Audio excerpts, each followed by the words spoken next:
welcome back to Mend the Broken.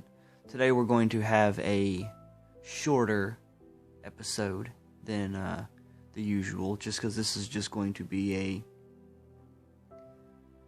brief insight, a little look into a dream that I had months ago that I'm in a Christian group on Facebook, and I shared it there just because I felt like I had to share it with someone, and I really feel like I need to share it here as well on Mend the Broken. Well, this dream was very vivid, as a lot of the dreams that I have that are insightful. Some of them have come to pass and things of the sort. But if they're very vivid, and I can actually remember them for more than just when you first wake up from a dream, and you can, as soon as you wake up, you begin to forget the dream. Well, sometimes that does not happen to me.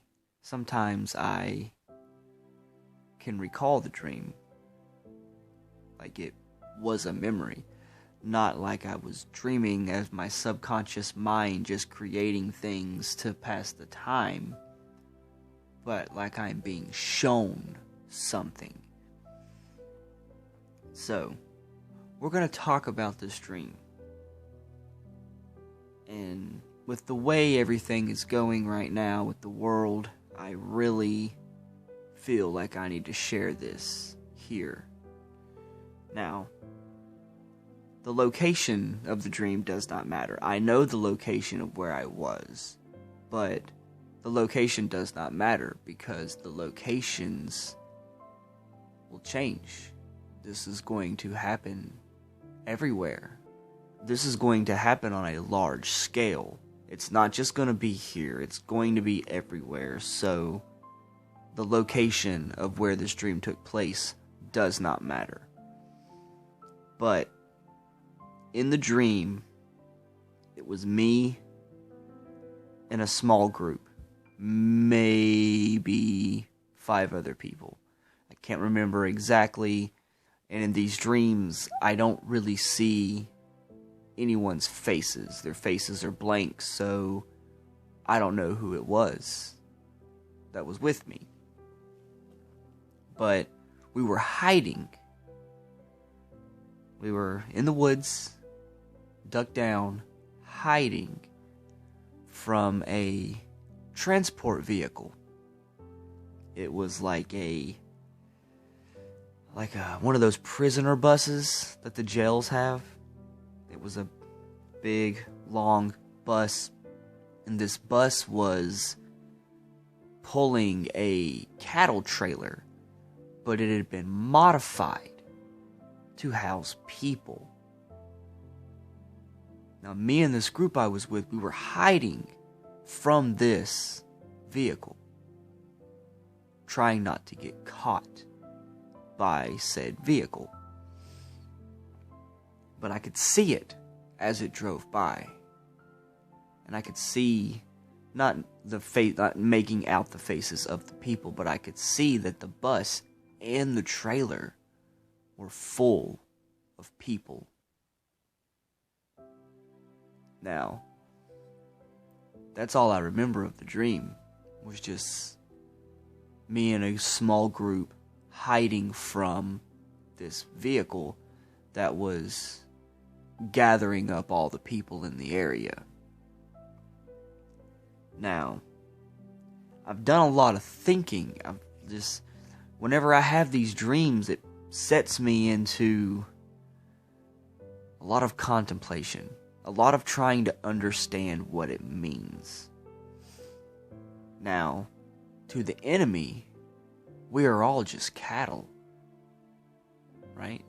Just waiting to be slaughtered. We are all just cattle. But there's also the looming threat of martial law, right? Of the governmental bodies, police forces actually taking control of society for real, locking people up, just to do it. They can try to put it as, oh no, we're just trying to put all these people in these areas for their safety, but in reality, they want you in these areas. It's not for your safety. It's for their nefarious purposes. But it begs the question, right? What does this dream mean? Why was I not in that vehicle, in the bus or the trailer?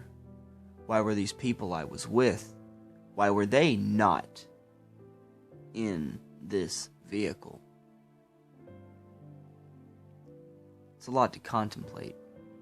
And things like this send me into spirals of contemplation where I literally have people at work every now and again like, are you okay? Like you're not really as talkative and joking as you usually are and stuff like that. It's just like, no, I've just got a lot on my mind. I'm just thinking about things.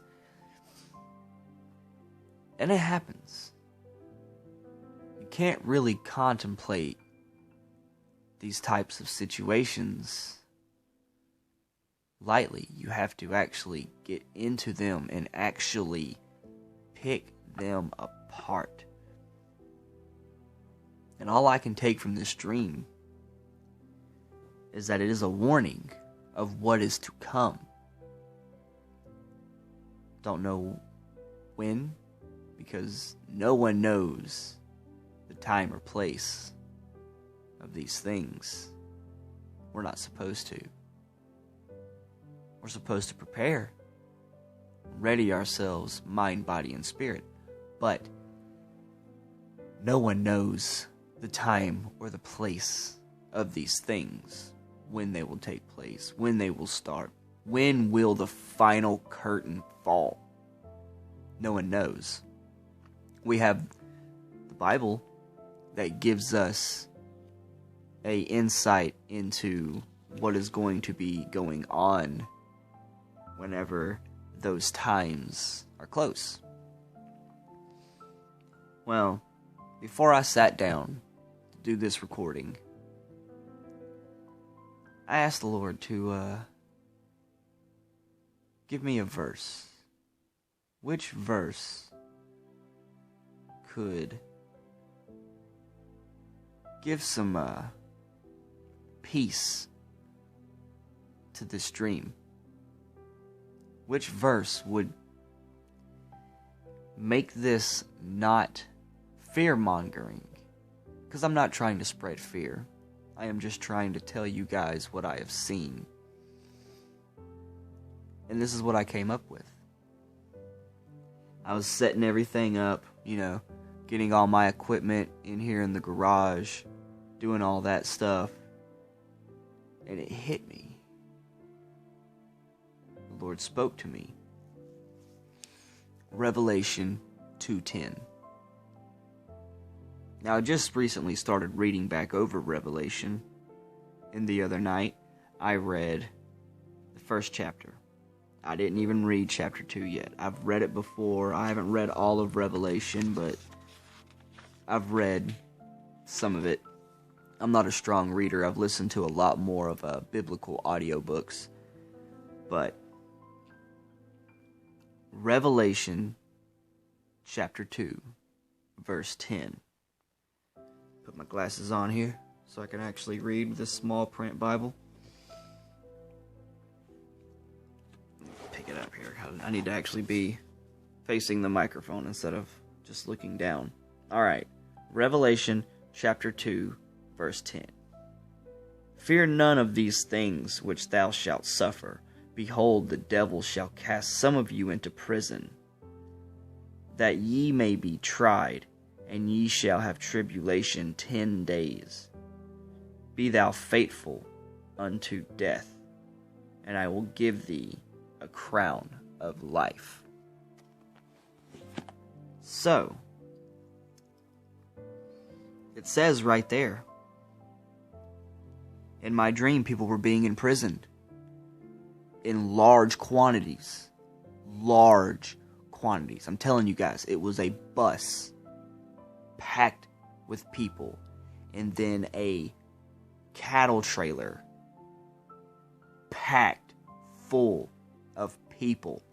People packed in that trailer and on that bus so tight they could barely move. If you packed cattle or any other kind of livestock at this quantity into these containers, you would have issues with the whatever organization it is that governs the treatment of farm animals. I know people try to say that they don't really care with factory farming and all that good stuff, but yes, you just, the idea of packing people into these containers at this quantity and shipping them off to prison. They were being imprisoned. But it tells us right here, the first sentence, fear none of these things which thou shalt suffer.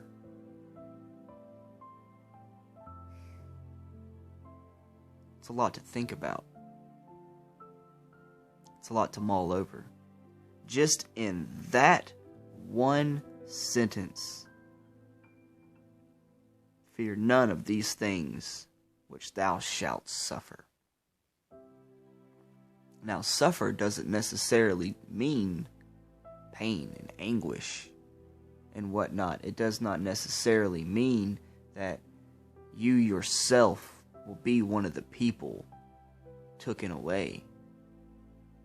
But maybe some of your loved ones, maybe family, maybe children of yours will be taken. You'll suffer then, right? Emotionally, somebody took my kid away, it would kill me emotionally. I would not know what to do. I would still have my faith in the one true God. But just the thought of that, just the thought of losing my wife and my child, them being taken away, and me being helpless to stop it.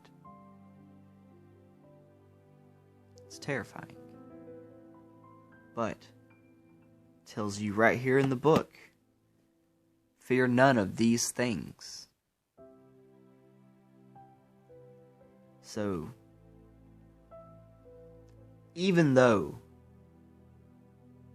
our world is in turmoil, things are happening that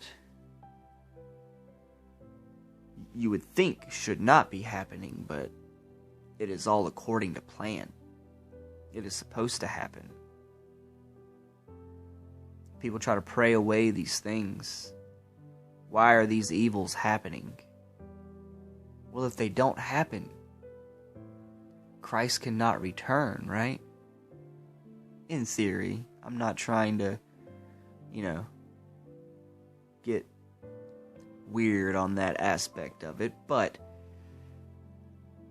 these things are meant to happen so that Christ can come and clean up our mess once again. It's saddening to think about. It truly is. It's saddening to think about that mankind as a whole cannot get our crap together. Do you know that if this was all different, if there was no evil in the world pointing people and manipulating and doing all these things, making men wicked, that there would be no point. There would be no reason for Jesus' return if the entire world believed, truly believed, because evil would be gone.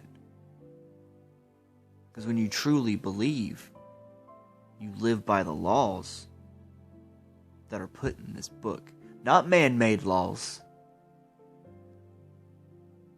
I'm pretty sure that these speed limit signs and stop signs and things like that, things that are societal laws, they don't matter. They do not matter to the one true God. They do not matter. The laws of nature, the laws that are given to us in the Torah. You don't have to be Jewish to go by Torah. I said something to someone about the Torah, and they're like, "Oh, are you converting to, Judaism?" And I'm like, "No, it's right here. It's right here in the Holy Bible. It's right here in the Christian Bible. Right here. The Torah. The laws that are right in this. Why can't you see that?" Right? Yes. The Jews have the Torah and the Talmud and all that other kind of stuff. We have this. The Holy Bible. Old Testament, New Testament.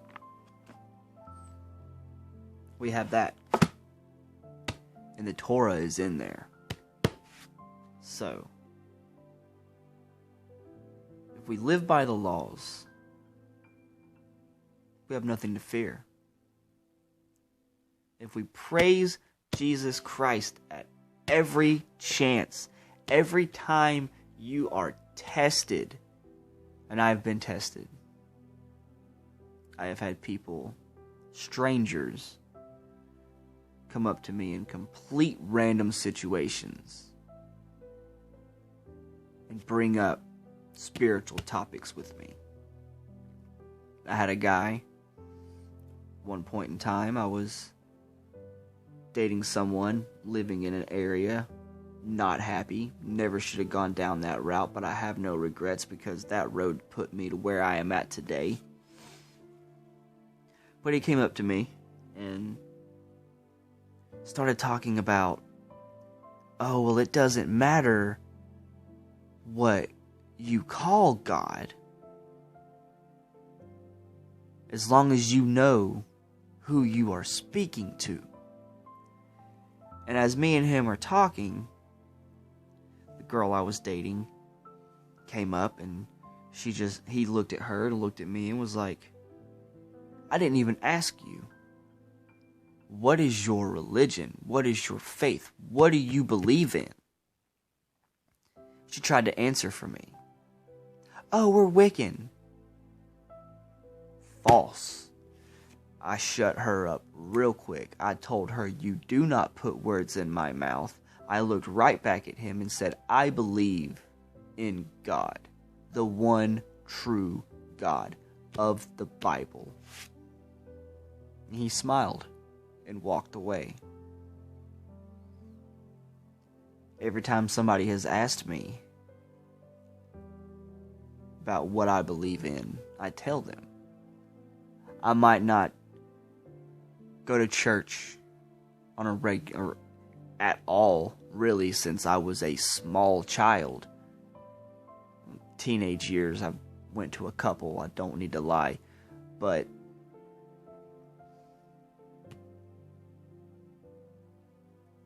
I went away from organized religion. I've seen too many preachers speed run a fluff piece of a sermon so they can pass around that collection plate. I've seen that too much. I live in an area where there are too many churches for me to sit here and tell you the exact number. Yet this town is full of corruption. Some of these people that come in from the churches and the place that I work are some of the most judgmental people you will see. How can that be in a town with this many churches? In an area full of churches, there is still evil and hatred. Doesn't make sense now, does it? Doesn't seem like it should be that way. I actually helped a customer out some time ago, months ago, and I noticed he had a Masonic ring on, and it wasn't just an ordinary ring with a symbol. This was a Masonic ring. It was definitely Freemason. It was probably either onyx or obsidian by the color. It was a black stone with one of their symbols in the middle, and then the whole band of the ring had markings. I'm pretty sure he noticed me notice it too. Because I looked at his hand and I saw the ring, and then I looked at him and he kind of smiled. So, he knows. He knows what he's getting into.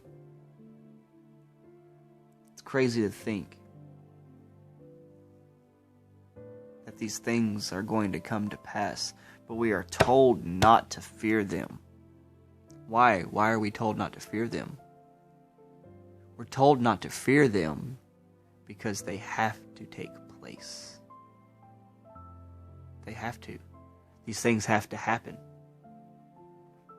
They absolutely have to happen in order for it all to come to fruition, right? I, for one, believe that it is going to be within my lifetime. It may be sooner rather than later with the things that are going on. Volcanic activity, riots everywhere, fires everywhere.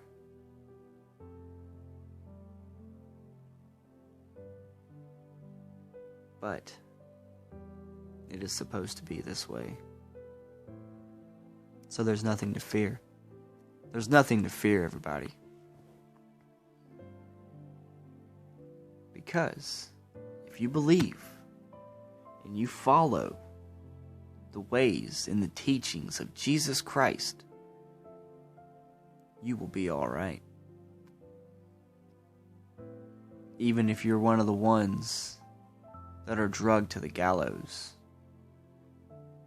you will be alright. The power that animates these skin suits that we're in is immortal. Our souls are not finite, for lack of a better word. So, even though they may strike your flesh down, you will remain. The question is, when and if that happens, where will you stand? Will you stand next to the Father, or will you be cast into the abyss, into the lake of fire?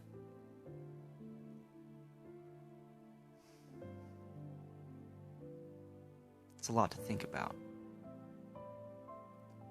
I really didn't plan on making this long, but it kind of drug out, didn't it? I was just planning on making a quick little thing to throw up about this dream that I had. But I ended up going into it a little deeper than I expected. And that's the Lord's will.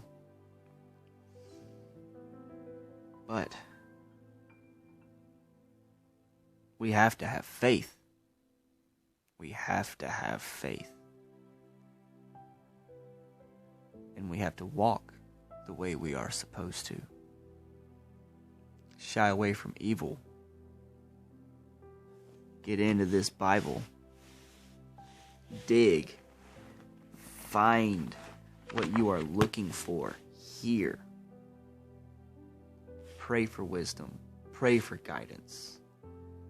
Like I told y'all earlier, I asked the Lord to give me a verse that goes in line with this dream that I had.